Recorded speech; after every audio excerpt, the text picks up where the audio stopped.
நீங்க இந்த மாதிரி கொண்ட போட்டுட்ருக்கீங்களா? இனிமே இந்த மாதிரி ட்ரை பண்ணி பாருங்க. ஆதி ஹவுஸ் ஒய்ஃபோட வேலை காலையில தூங்கி எந்திரிச்சு நைட்டு தூங்குற வரைக்கும் இந்த கொண்டைய கலத்துறதே கிடையாது. எப்போதும் எந்திரிச்ச உடனே இந்த மாதிரி வாரி சுருட்டி ஒரு கொண்டைய போட்டுட்டு சுத்திட்டு இருக்கீங்களா? முடி ரொம்ப கம்மியா இருக்கு. அதனால தான் இப்படி கொண்ட போட வேண்டி இருக்குது. என்னதான் இருந்தாலும் முடி அடர்த்தி இல்லன்னா இப்படி தான் சுத்தணும் அப்படின்னு நினைச்சிட்டு இருக்கீங்களா? உங்களுக்கு தான் ஒரு மாற்று வழிய நான் உங்களுக்கு சொல்லி தரேன். முடி கம்மியா இருந்தாலும், அடர்த்தி குறைவா இருந்தாலும் நீங்க ஒரு டைம் இந்த மாதிரி ட்ரை பண்ணி பாருங்க.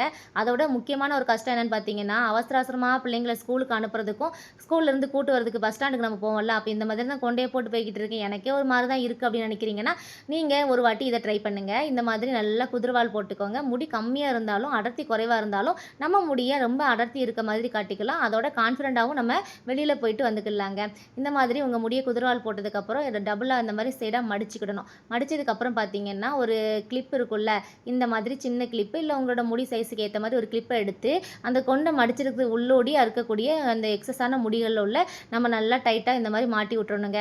மாட்டி விட்டோனே அந்த கிளிப்பு வந்து அது உள்ள மாட்டிக்கிடும். அப்போ வந்து நமக்கு அந்த கிளிப்பும் வெளியே தெரியாது, நம்ம மாட்டியிருக்க அந்த பேண்டும் வெளியே தெரியாது. முடி குறைவா இருந்தாலும் நல்லா அடர்த்தியா இருக்க மாதிரி இருக்கும். ஒரு வாட்டி இந்த கொண்டைய ட்ரை பண்ணிட்டு எப்படி இருந்துச்சுன்னு மறக்காம கமெண்ட்ல சொல்லுங்க.